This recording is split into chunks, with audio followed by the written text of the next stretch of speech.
Hi, I'm Kesenya, and I wanted to talk today about the chart of Sofia Vergara, Gloria Pritchett in Modern Family, for those who are fans. And I really wanted to talk about, I keep referring to her as Gloria, but her name is Sofia. I wanted to talk about Sofia because um, I enjoy that show, and every time I watch it, her character really is intriguing to me and fascinating to me. And so I've wanted to get to know the person behind the character. But then I jumped online, I did some desktop research looking for her chart and birth times and what have you, and it didn't matter where I looked, I couldn't find her chart time, birth time. I could find all the other details, date, year, etc., but no birth time. And this poses a very big question for a lot of people. I've got the date of birth, I've got the place of birth, but I've got no idea what my birth time is. Neither does my mother. The hospital doesn't have any records. Does that mean that I can never know stuff about myself astrologically because of this? Well, when I discovered that Sophia doesn't, there's no record of her birth time, at least in a public realm, anyhow, she might know what it is. Um, I thought this is actually a really great opportunity because through this reading that I'm going to do for you now, I can show that we can still understand components of our lives, components of who we are through a chart that's only got birth date with no birth time. Now, that said, we cannot tell when significance going to come into our life, when we're going to change careers. The planet Uranus is about to move into the sign of Taurus. I can't tell what that's going to mean personally and significantly for someone like Sophia with no birth time.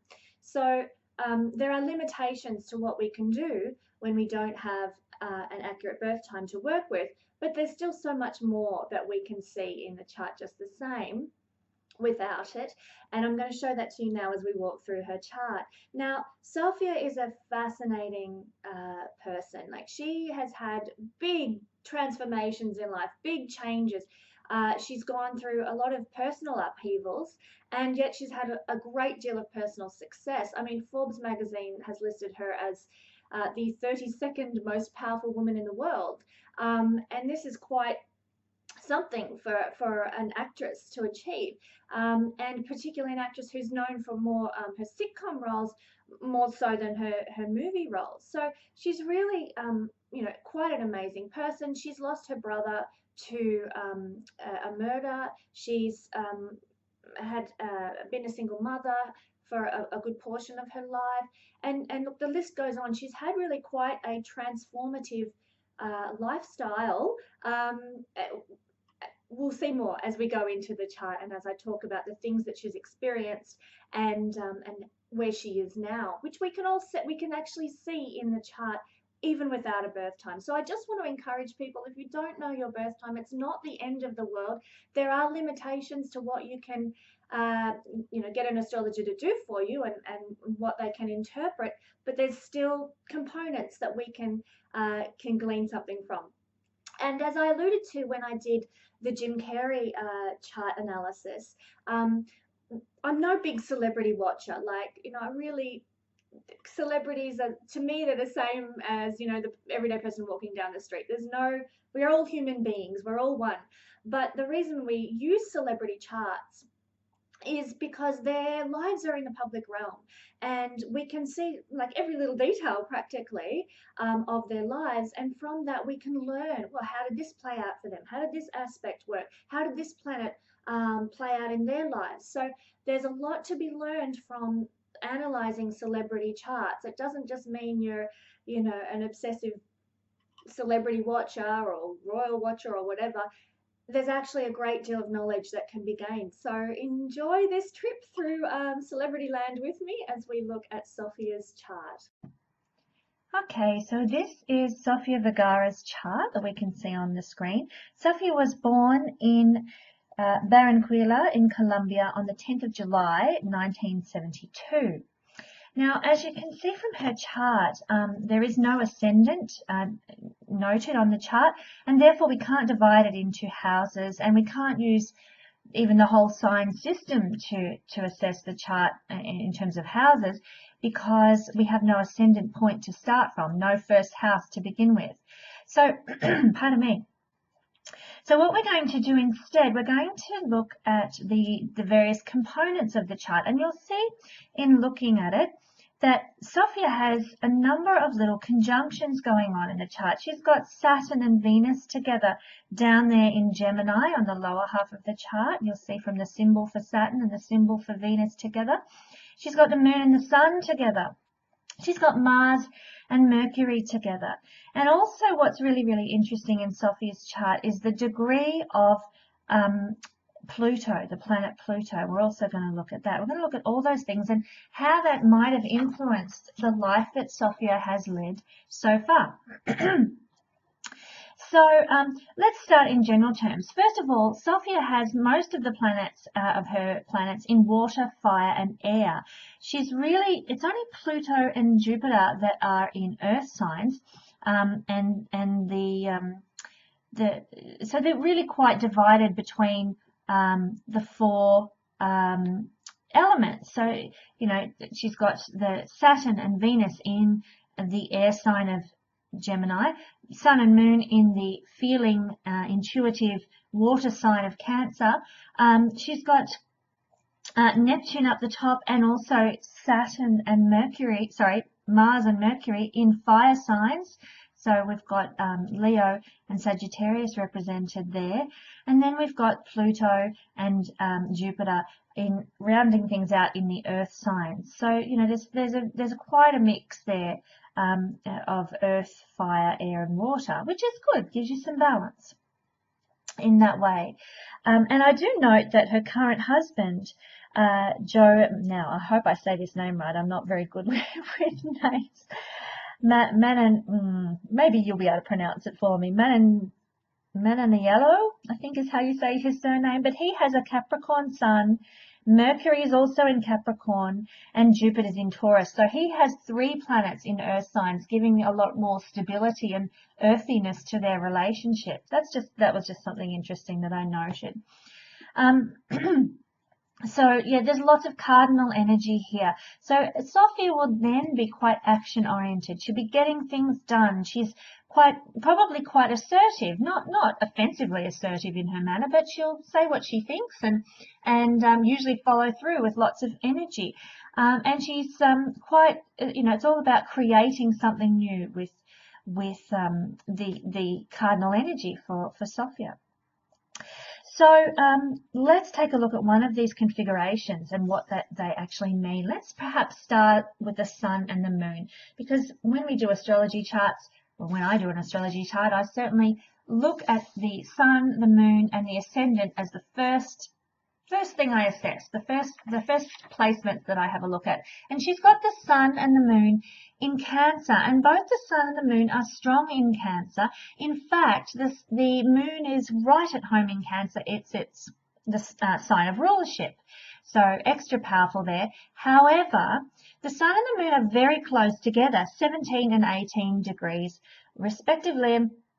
That means that that Sofia was born on a new moon, and that the moon was actually hidden in the sky, not visible in the sky at the time that she was born.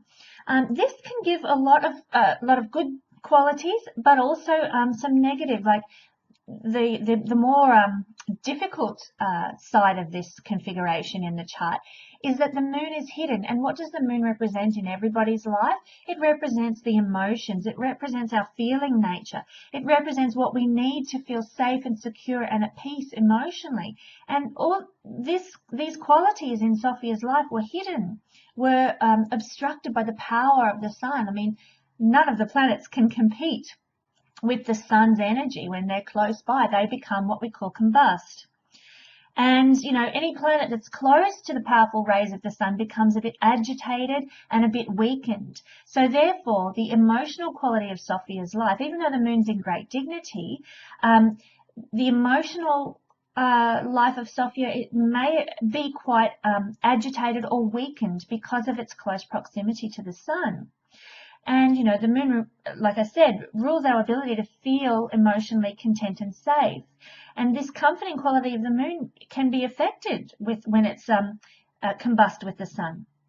So it's more difficult for people with this placement to just relax and go with the flow even, or and just be, just sit, just rest, just be at peace and be content, emotionally content.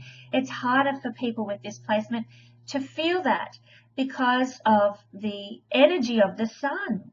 The sun's going to give the people with, born under a new moon, you know, tendencies towards a little more anxiety or nervousness or excitability. Now, so people with this placement can be quite magnetic and usually quite sparkly, vivacious people to be around because the sun is so powerful and dominant.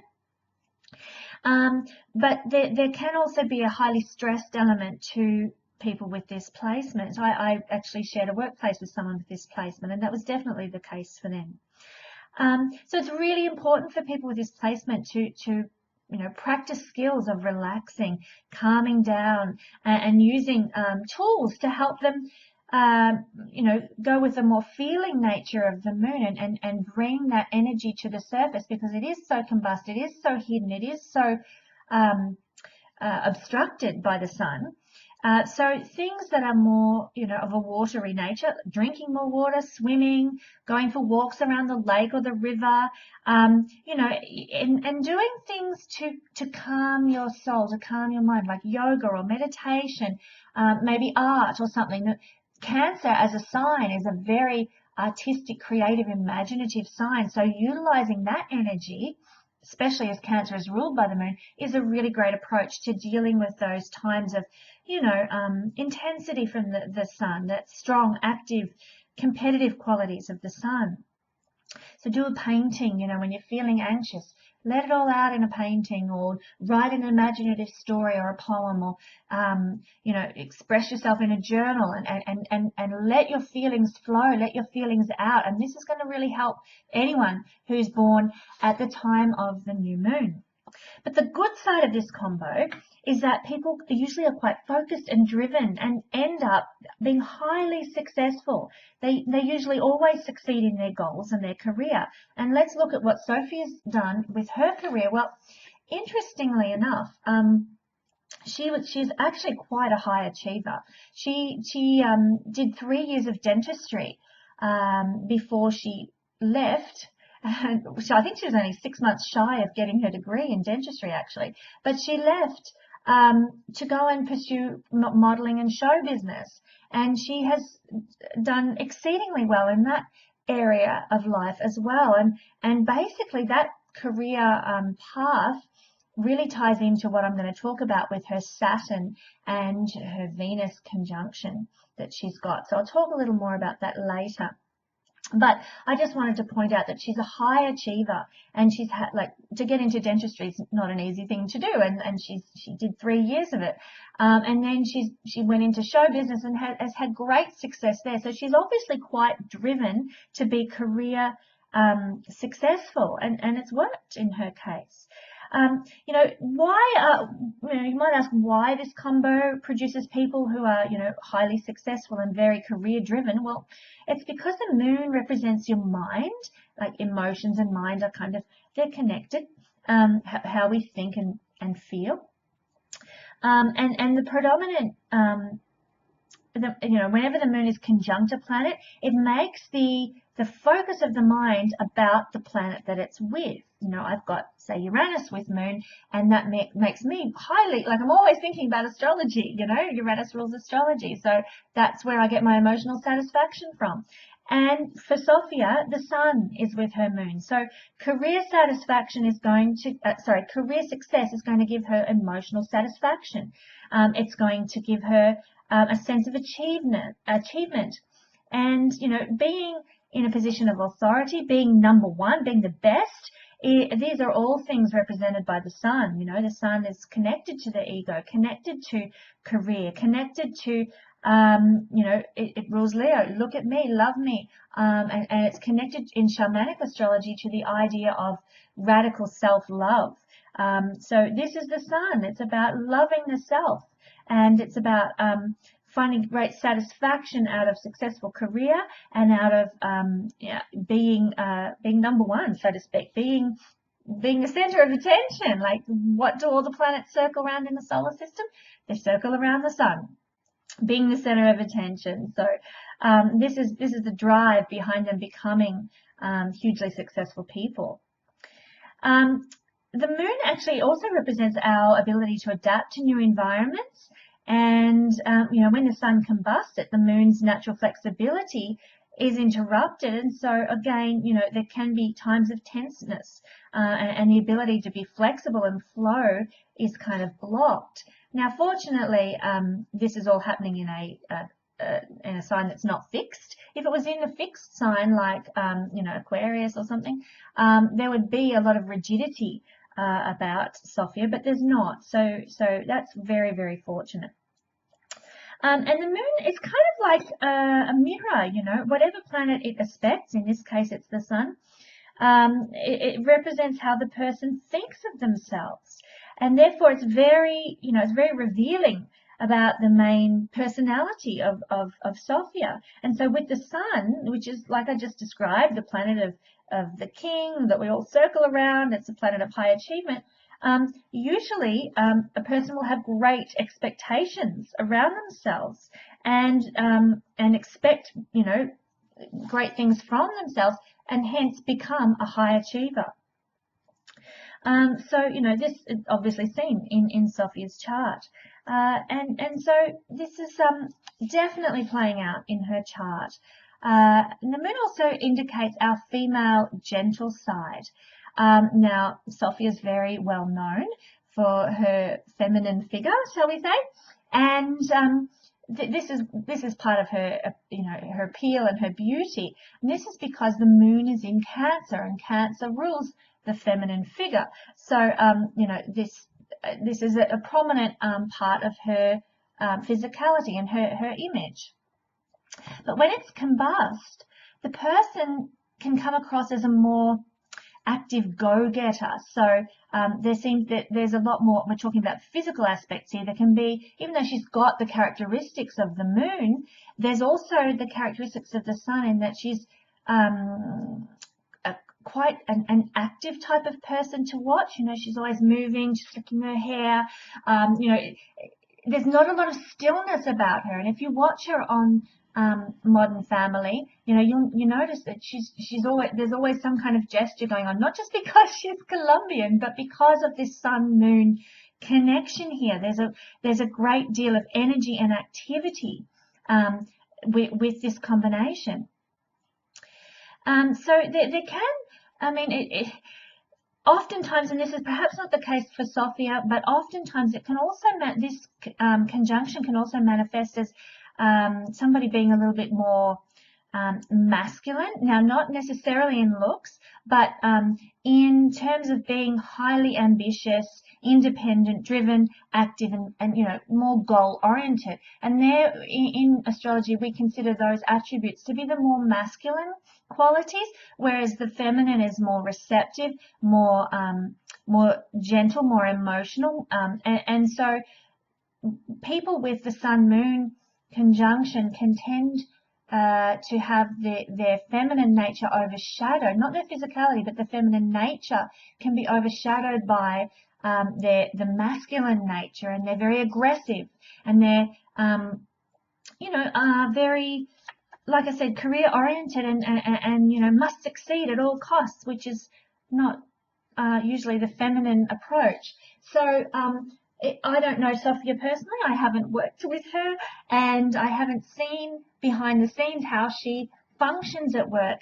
But I would dare say with this conjunction that career achievement is very, very important for her, and she works damn hard to look her best for the show, and to succeed, to work, obviously studying dentistry, to study hard and to achieve, and once again, high achiever, and working really hard is seen by this placement.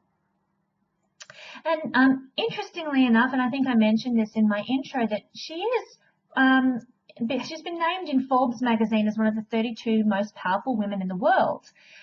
This is really representative of something like a sun moon conjunction where you know there is this desire to achieve and desire for recognition, and you get your emotional satisfaction from that, and she's done it. She has achieved great things, and been hugely successful. So yeah, so that's that particular conjunction. The next one that I want to look at, and probably the one that always seems to come up for me in readings for people because it's very predominant in my chart as well. I really want to have a look at this one, the Saturn Venus conjunction. And it's funny, you know, I really believe people can be drawn to the energies that we give off, and I find I do a lot of readings for people with Saturn Venus conjunction, because that's a big energy, big player in my chart, amongst other things. So what does this mean for Sofia? Well, let's perhaps, before we delve into Saturn, Venus, let's take a look at her life. She did, like I said, 3 years of dentistry, and she left then to pursue modeling and show business. Now, Saturn rules the teeth, interestingly enough, and Venus rules beauty. So what does a dentist do? It, you know, makes our teeth beautiful and presentable for the world. And what sign is the conjunction of these two planets in? It's in Gemini, which is about learning, which is about study, which is about our skills and abilities. And so when I saw this, and the comparison to what played out in her life, it's not surprising that she did 3 years of dentistry, because Saturn and Venus, you know, teeth, beauty, in the sign of studying. She never finished her degree, but she did do the study, and that can be seen with Saturn and Venus in Gemini there. And then she's left to pursue modeling and show business. Now, Saturn and Venus, when they're together, are often seen in the charts of particularly attractive people, and then people who need to prove their beauty. They need a piece of paper to prove their beauty. To themselves as much as anybody. They need to be top of the tree in terms of proving that they are valuable to the world. And I'll explain a little more about that in a minute. But it's often seen in actresses, models, and people in show business that they've got this conjunction, because by being a success in show business, by being a beauty queen, beauty pageant queen or whatever, getting that, you know, crown or that piece of paper, or, you know, winning an Oscar, or, you know, getting some kind of reward or success, proves that they are valuable and worthy. And the reason that is because Saturn restricts the sense of worthiness. Venus represents our self-worth as a person, and Saturn is a planet of restriction. It's a planet of fear. It's a planet of structure, and it kind of places fear around, I'm not worthy enough, you know, I'm not enough, I'm not valuable enough, they won't think I'm good enough, you know, and it places restriction around self-worth and your sense of value. And so people with this configuration tend to need to go and prove it, need to go and say, look at me, I've won an Oscar, therefore I am good enough, you know, I'm good enough, I'm worthy. So often this is seen, like I said, with people in show business, and obviously it's in Sofia's chart. Now, Lada and I recently did a talk about singleness in the chart, and this is one of the indications for singleness in the chart, Saturn conjunct Venus. Because Saturn, when he's with Venus, not when he's aspecting Venus, not when he's sitting opposite or squaring, when that happens, it's considered, Venus and Saturn are considered to be beneficial to one another, friends to one another, because it will create longevity in a relationship. But when they're together like this in Sofia's chart, it's they're not friends, and there is the restriction around relationship and a restriction around everything Venus rules, you know, prosperity, money, being able to just relax and enjoy the pleasures of life, relationships, self-worth, all those Venusian things suffer at the hands of Saturn and his restrictive influence. And did this play out in Sofia's life? Well, certainly in the realm of relationships, it has actually. it didn't mean she didn't get married. And I just point that out for everybody who's got this conjunction. It doesn't mean you won't get married, but what it does mean is there will be periods in life when you go through a season of singleness. So she got married in, I believe it was around 1991, maybe a bit before that actually. She got married when she was 18 and then had a son who was born in 1991 and then divorced in 1993. And then, look, she probably had a lot of dates or, maybe some, 1 month relationship here and there or whatever, but basically a period of singleness until around 2012 when she was engaged, but the engagement or the wedding was called off. And then she's had another period of singleness where she was on her own until she met and married Joe in 2015. So having this configuration does not mean you're destined to be alone your whole life long, but it means that there are going to be periods in life that you are single, that you are doing your own thing, and that is there to help you develop your sense of self-worth and self-value without projecting it onto another partner, without being needy and needing another partner to give you a sense of self-esteem, needing a partner to give you a sense of value. You need to develop that yourself, stand on your own 2 feet. And Sophia's really done this brilliantly, actually. And she's done this by directing her energy into career, the Sun-Moon conjunction. She's focused her energy there, and that has helped dissolve, if you like, the power of that self, no self-worth with Saturn and Venus together. Saturn suppresses our desires related to Venus.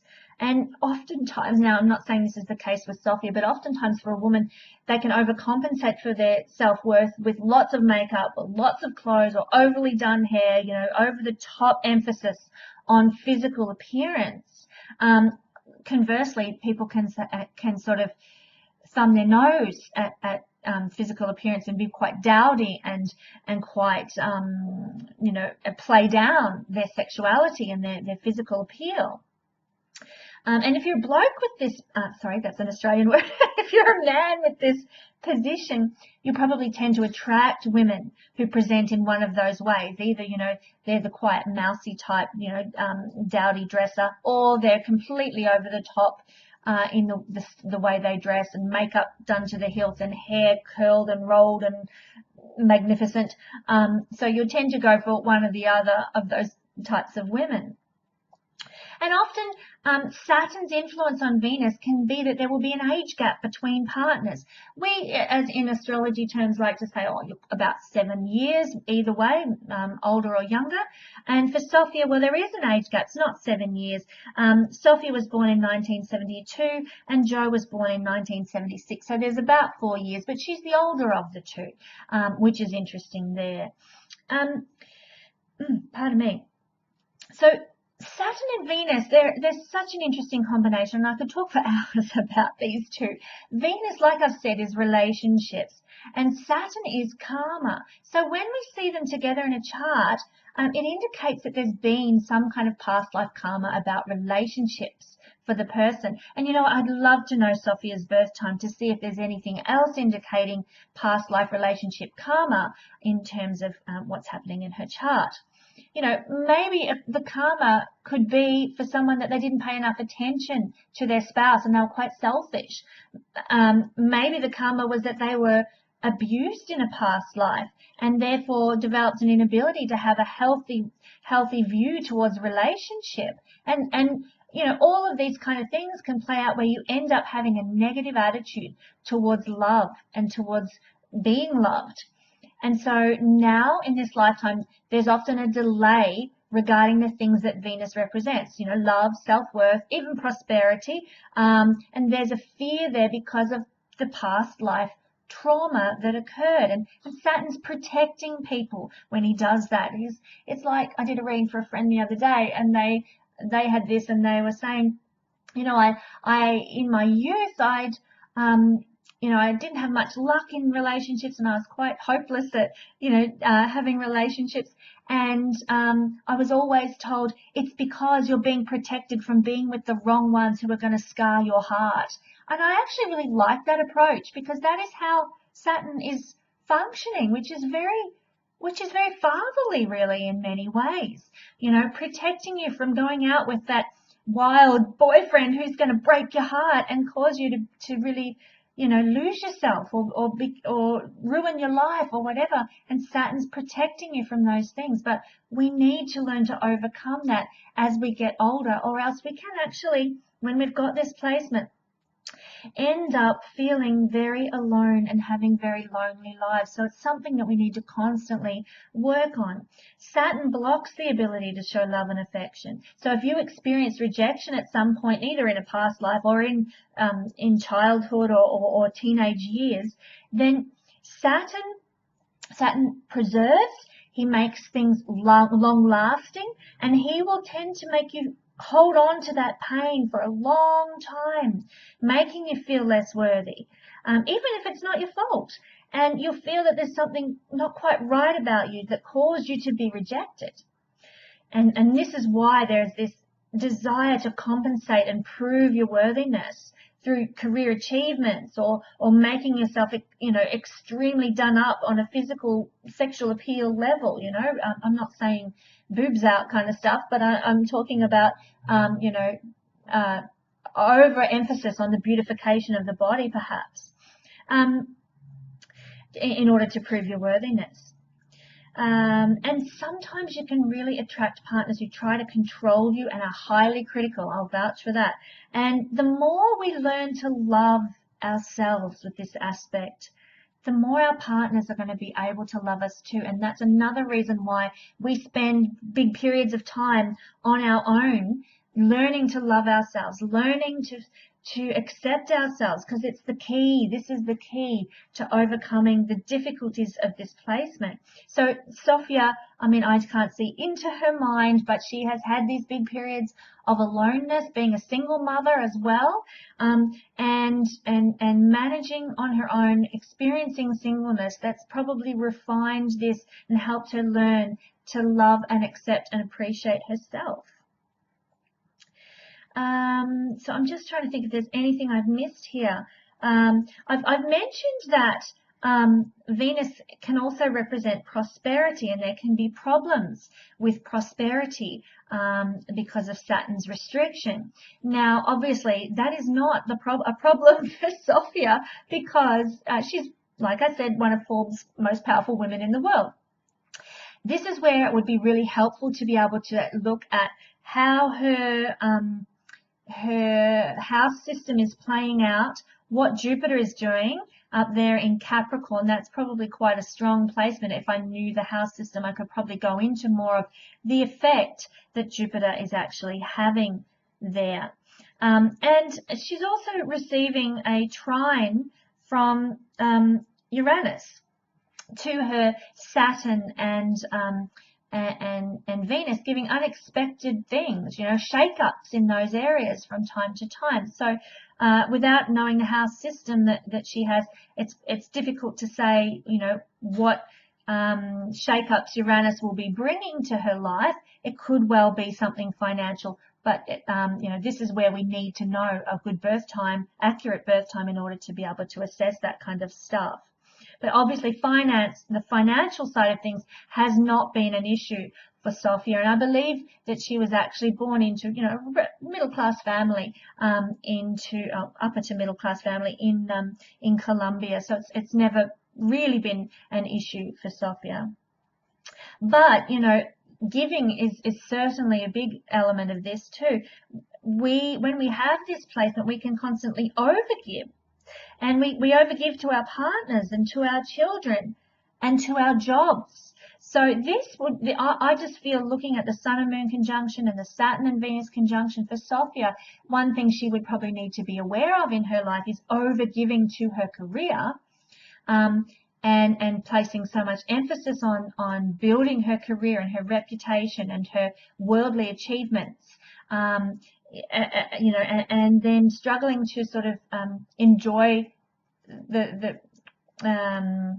to receive, I guess, in return. Although she's been amply rewarded for her what she's done in her career. But overgiving is certainly something that everybody needs to be aware of who's got this placement.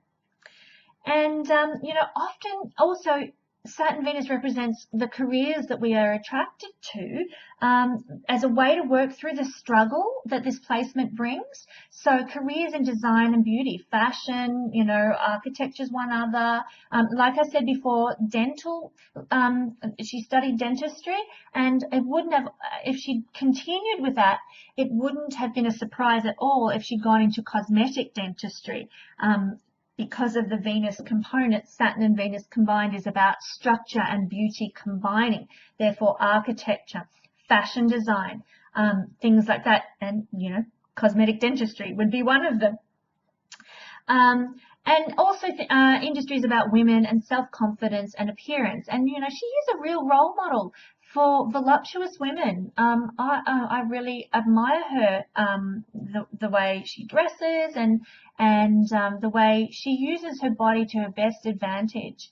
There's a lot of, you look at the runways of Milan and Paris and so forth, and models are rake thin. And it's really refreshing to see somebody with womanly beauty and a self-confidence there. And she's probably worked quite hard to achieve that confidence in her appearance.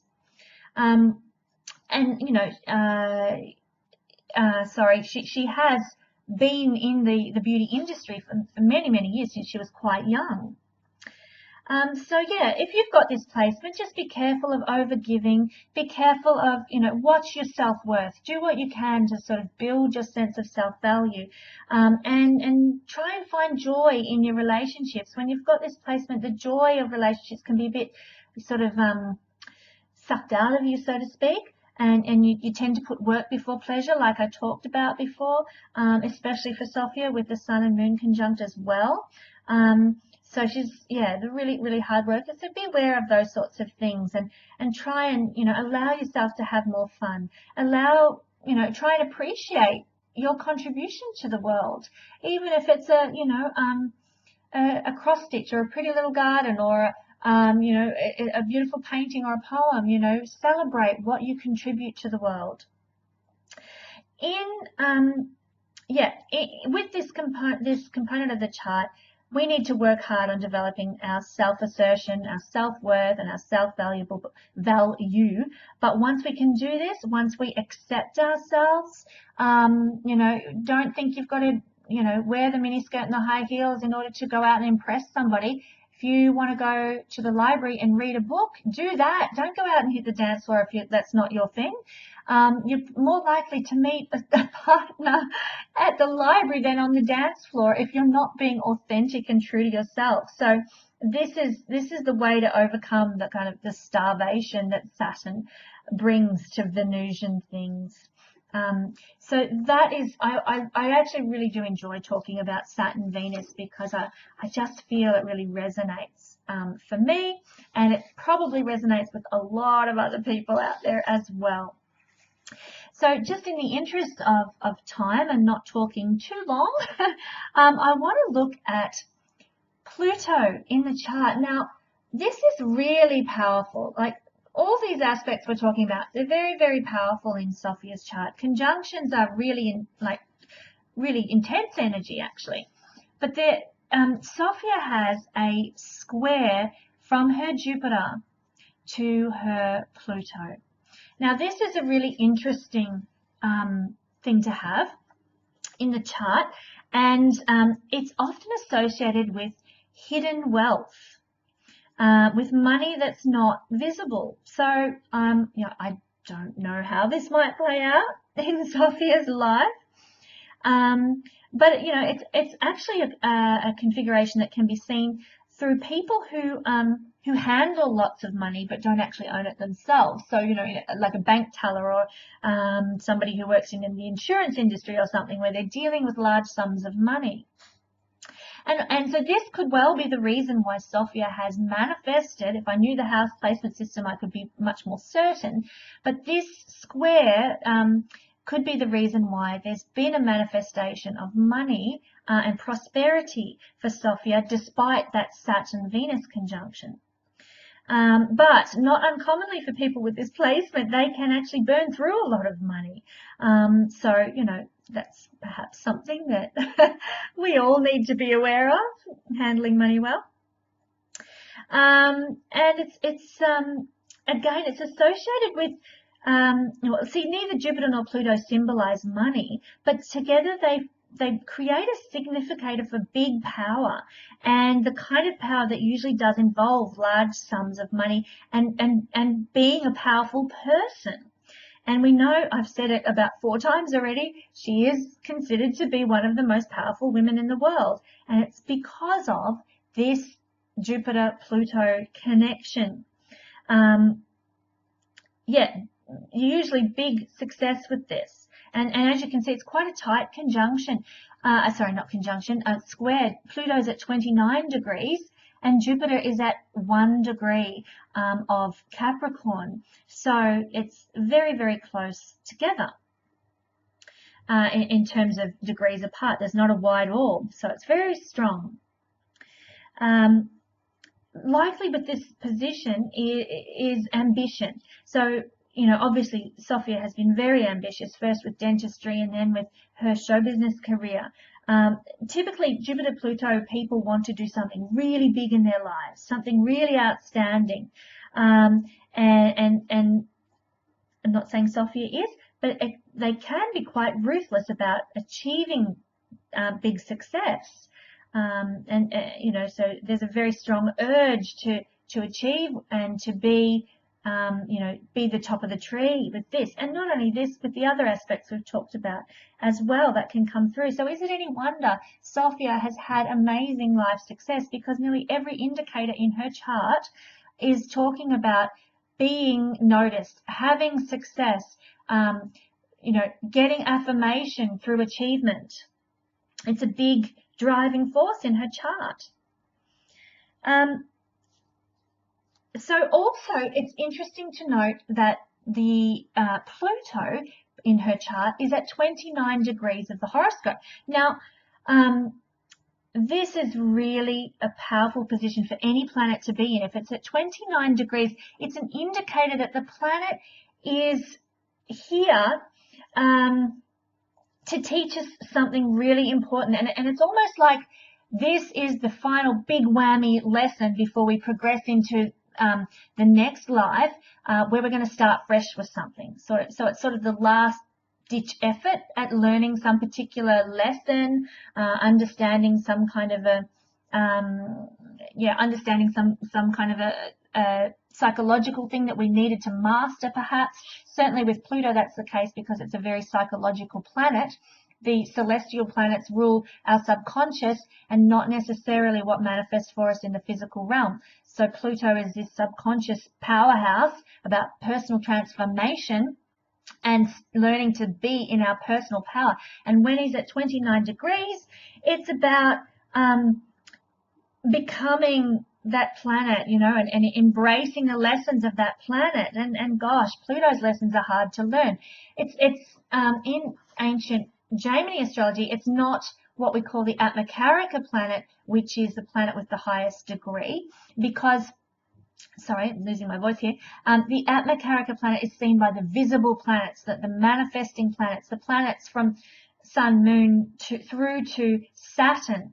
Once you hit Uranus, Neptune, and Pluto, you're talking about subconscious planets that deal with the invisible, the celestial realms. So, sorry, Sofia's Atmakarika planet, her soul journey planet, is actually the Sun in Cancer.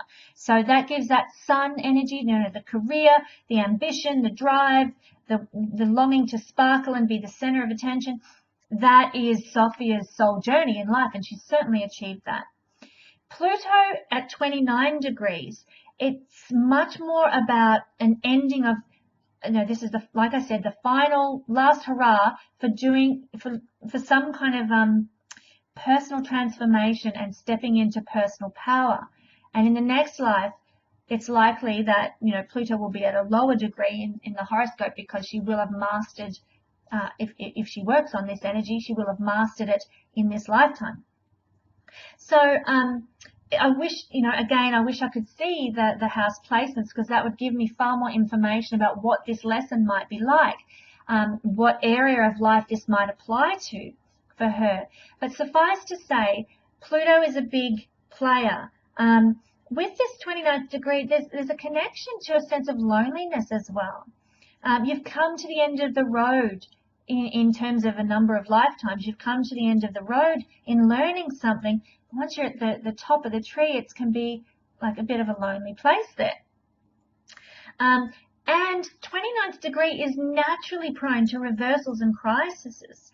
It indicates, like I said, matters that are reaching their completion, talents you've mastered to a high level, and now it's time for higher initiation. Sort of, you've got the big ticks for that, and move into something else, move into the new realm next lifetime.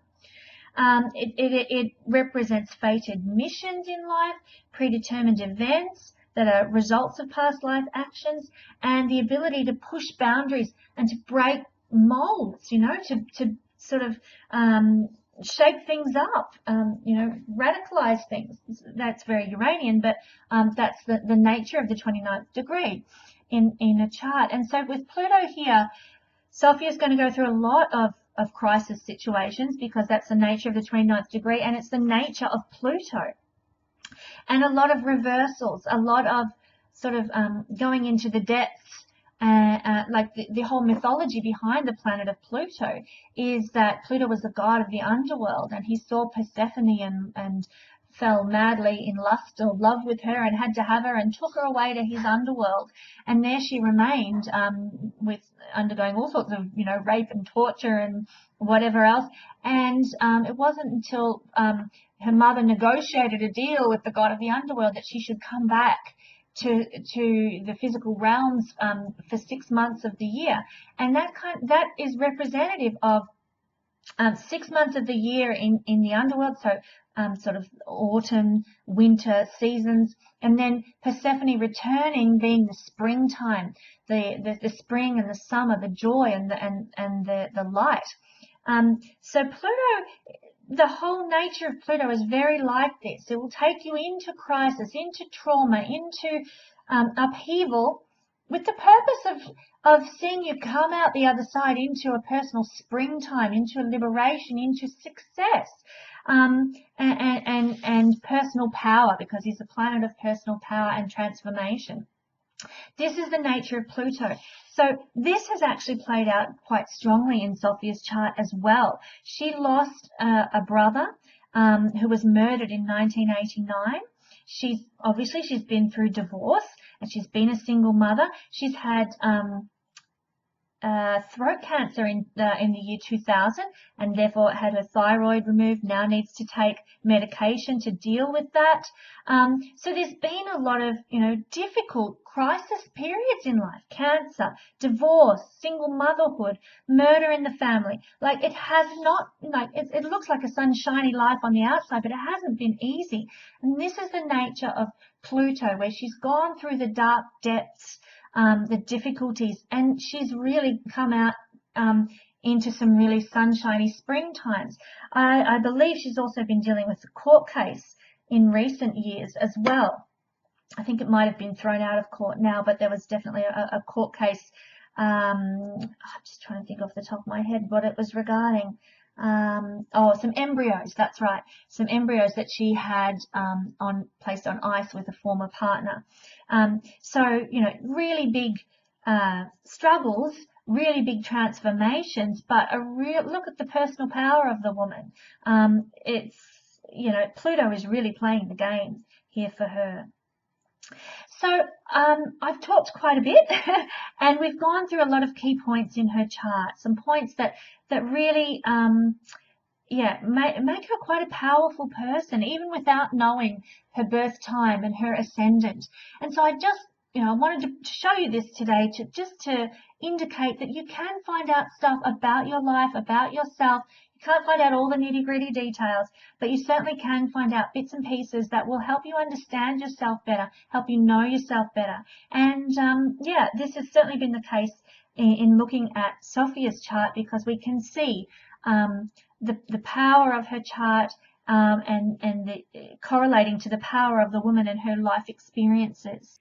So thank you for joining me. It's been a lot of fun to look at Sofia's chart, and I hope it's been insightful and empowering for you. And if you don't have an accurate birth time, I just hope you realize that not all is not lost. That you can still get some insights into who you are and your experiences this lifetime through astrology. Thank you.